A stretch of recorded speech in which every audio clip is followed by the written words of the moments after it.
to Economic Insights. I'm Alex, your host, and with me as always is Selim, market veteran, show producer, and a man who has spent more time watching central bankers than most people spend watching Netflix. Selim, how are we doing? Bruised, Alex. Markets were riding high for most of the week, and then Friday happened. Good news for workers turned into very bad news for investors, which is one of those beautiful paradoxes that makes this job endlessly entertaining. We have a lot to get through. Let's start from the top. Walk us through the week. It started on a positive note. It really did. Early in the week, equities were on fire. The S&P 500 extended what had become a historic winning streak, 9 consecutive days of gains at the peak, driven by AI euphoria. Alphabet announced an $80 billion equity raise to fund its AI ambitions. ISM manufacturing hit its highest level in 4 years. Job openings jumped to their highest since 2024. The mood was the economy is resilient, AI is real, and the Iran situation is being managed. And the Iran situation. Where did that stand? On again, off again, as it's been for weeks. President Trump was reassuring markets early in the week, saying talks were continuing at a rapid pace and that Israel and Hezbollah had agreed to stop shooting.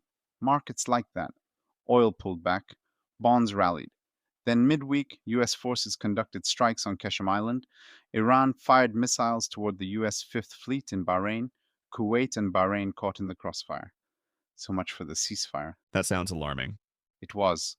Oil shot higher, inflation fears reignited, and at the same time, Broadcom came out with a disappointing AI chip revenue forecast, which knocked sentiment in tech specifically. So you had geopolitics and earnings concerns hitting simultaneously.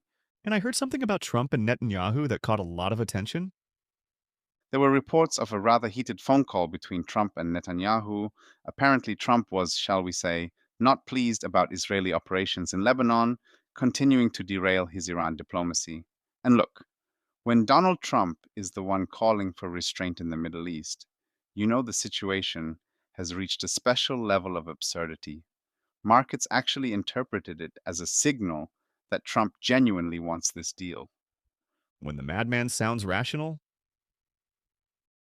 And then Friday. Yeah, Friday was the main event. The US jobs report came out, and it was genuinely strong. 172,000 non-farm payrolls, which already beat expectations. And then you add upward revisions of 93,000 to March and April. The 3-month average comes out at 188,000. Unemployment held at 4.3%.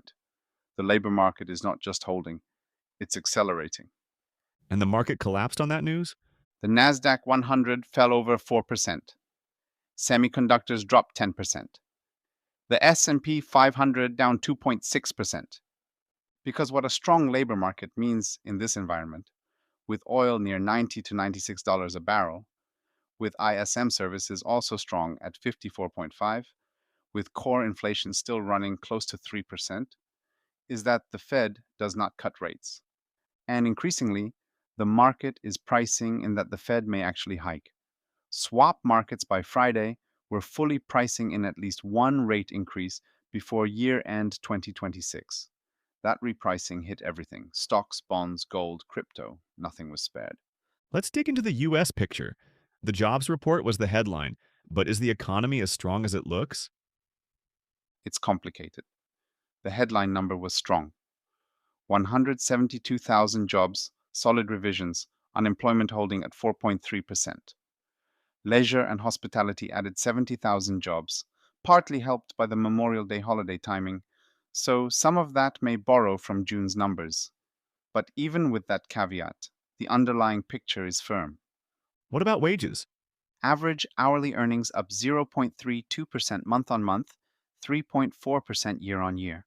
Wages are growing but not run away. The real problem isn't wages, it's that you've got energy prices elevated, core PCE inflation at 3.29% year on year, which is the highest since 1992 excluding COVID, and now a labor market that shows no sign of cracking. The Fed's case for cutting rates has evaporated. Their case for not hiking is narrowing. And the new Fed chair, Kevin Warsh, takes over at the June 16th to 17th meeting. What should we expect? That's the wild card. He's an unknown quantity in terms of communication style and exact policy leanings. Markets have no template for him. Most analysts still expect a hold at this first meeting. The probability of an actual hike at June 16th is relatively low, maybe 20 to 25%. But the press conference will be watched very closely for any signals. If he comes out hawkish, that's another leg lower for risk assets. If he sounds measured and data dependent, markets breathe a sigh of relief.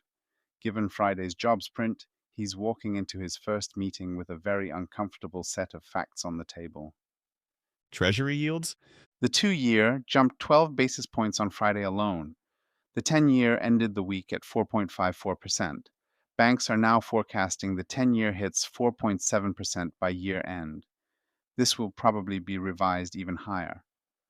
The bond market is telling you rates are staying higher for longer, possibly going higher still. Europe next.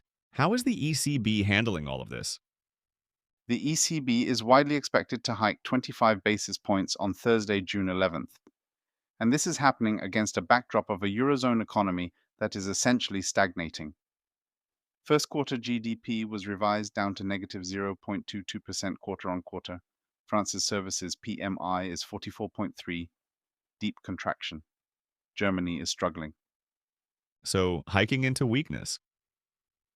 Hiking into weakness because euro area inflation hit 3.2% in May, core at 2.5%, services inflation jumped from 3 to 3.5%. The energy shock is feeding through. The ECB has no comfortable option. If they don't hike, they lose credibility on inflation. If they hike, they risk tipping the economy over. The focus of Thursday's press conference will be whether Lagarde signals more hikes to come. UK?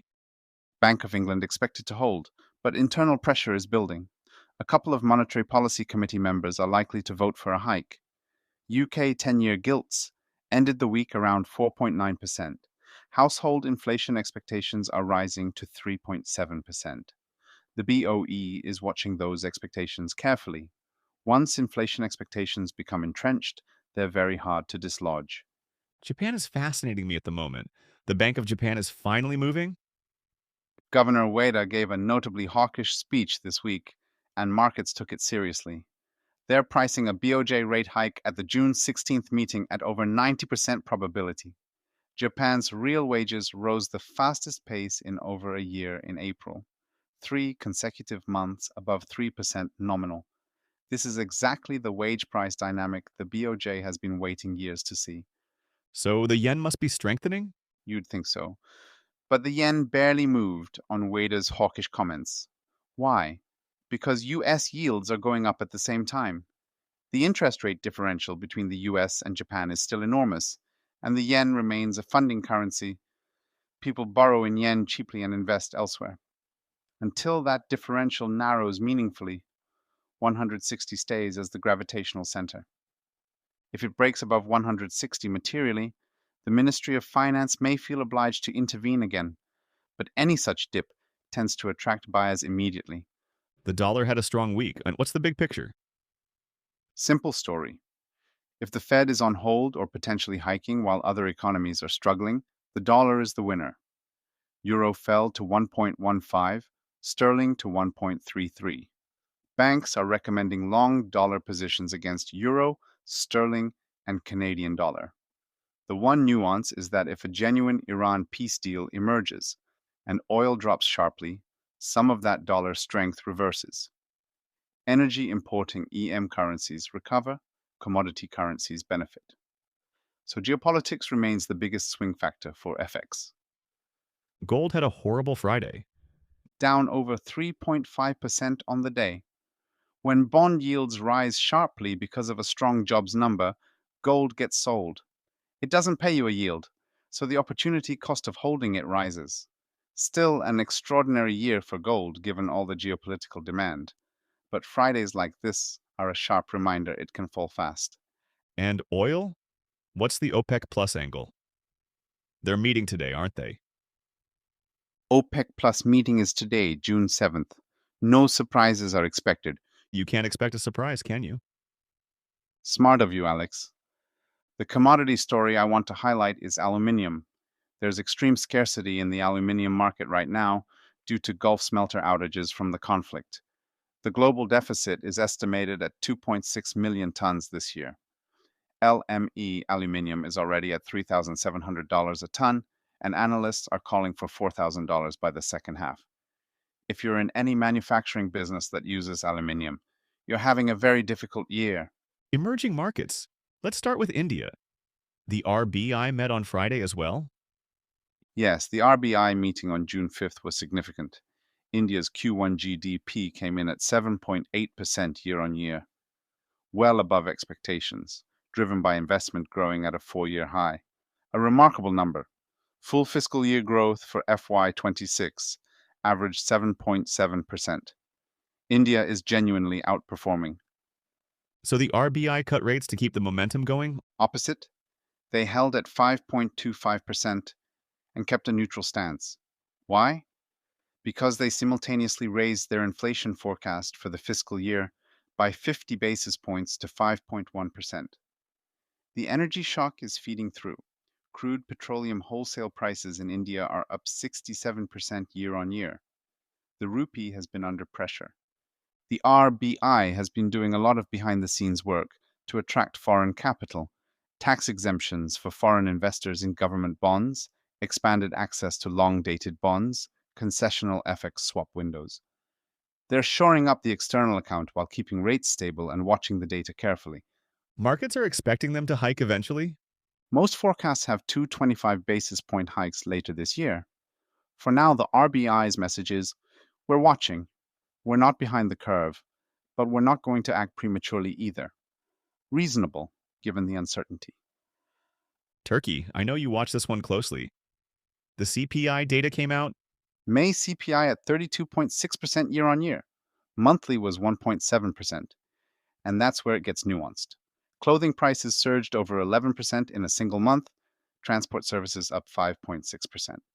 On the other hand, food prices actually fell, energy prices eased. So, underneath the headline, there are mixed signals. Some analysts say core inflation momentum is easing, others point to sticky services inflation as a problem. The Central Bank of Turkey is expected to stay on hold in June and July. Policy rate at 37%, with the market rate effectively at 40% through liquidity management, and then potentially begin cutting in the second half if energy prices moderate. South Africa?